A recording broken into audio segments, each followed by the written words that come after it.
Hey everyone, Andy with RS Xperience. In today's video, I'm going to share my 5 tips to help you become more fuel efficient when driving your car. Now, this might not be top of mind for sports car enthusiasts, but these tips will apply to sports cars and non-sports cars alike. Hey, I'm Andy, a high-performance car enthusiast with a passion for well-engineered automobiles. I love to drive mountain roads with like-minded enthusiasts, along with sharing driving tips and techniques. Hey, do me a favor before we get started and hit that like button, and please subscribe to our channel. Now, admittedly, when you're out on a spirited run, this topic is not going to be something that you're going to be overly concerned about. But when you're just driving whether it's your sports car or your daily driver around town, I'm going to share ways that will help you become more fuel efficient and get the most out of your dollars. Tip number 1, there's kind of a 2-in-1. I'm going to call it acceleration and deceleration. So on acceleration, here the tip is don't gun it from the stop sign or the stoplight like you're at a drag race. Here it's about being smooth and steady with that gas pedal. So be smooth with your acceleration. The second part is deceleration. So right on a racetrack, we are on the gas pedal to the last possible moment when we have to apply that brake. On the street, I'm going to recommend that you decelerate by coasting, and that's lifting your foot off of the gas pedal and coasting before you need to come to a stop. The only note here is please do this mindfully as to not upset the flow of traffic behind you.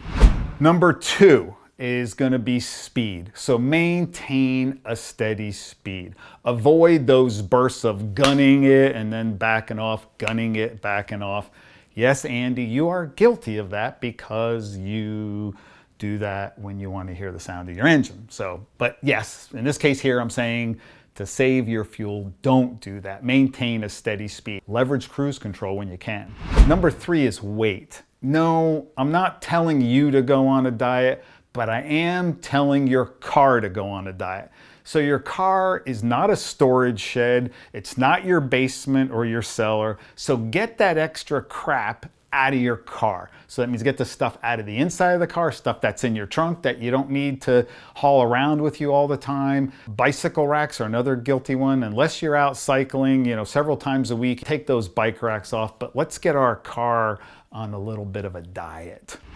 The 4th step is about the engine. So here it is not sitting and idling your engine to warm up your engine. In fact, today, most all manufacturers recommend start your car and start driving right away. Slower speeds, right? Because I don't want to have that RPM bill too high.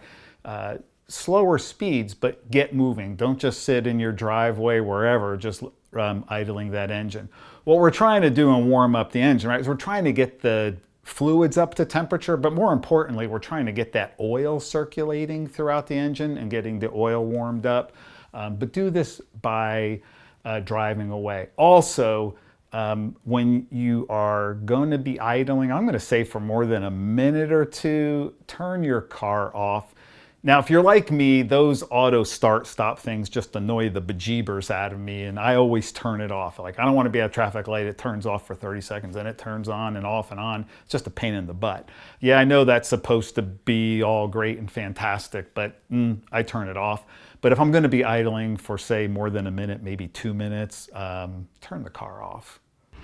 And step number 5 is maintenance. All right, this is not rocket science here, people, but your car, keep it in optimal operating condition. So that means looking in your owner's manual to find out what are the recommended intervals for oil change, your air filter change on your car, as well as spark plugs, so that your car is operating at its maximum efficiency. And the second part of this on maintenance is tire pressures, right? And this is a big one here. This is making sure that your tire pressures are set optimally. And the way to do that is kind of two parts here. One is check your tire pressures when cold. So ideally you would do this like say first thing at the start of the day, or you would do it after your car's been sitting for a minimum of 1 hour. I like to do closer to 2 hours after the last drive that you had. And to know what those cold tire pressures are, you can look in your owner's manual, but it's right there on the inside of your door jamb. So when you open up your car door, right on the jamb of your car, there's a sticker that tells you what those cold pressures are to set it. The biggest culprit here is underinflated tires with regard to fuel efficiency. I mean, overinflated tires aren't safe either, but underinflated tires can be really dangerous, impacting the sidewall of the tire as well as the longevity of the tire. There you have it. If you follow these tips, you'll be able to get the most out of your fuel dollars. Hit me up in the comments below for steps or tips that you have that help you save fuel in your gasoline-powered vehicle.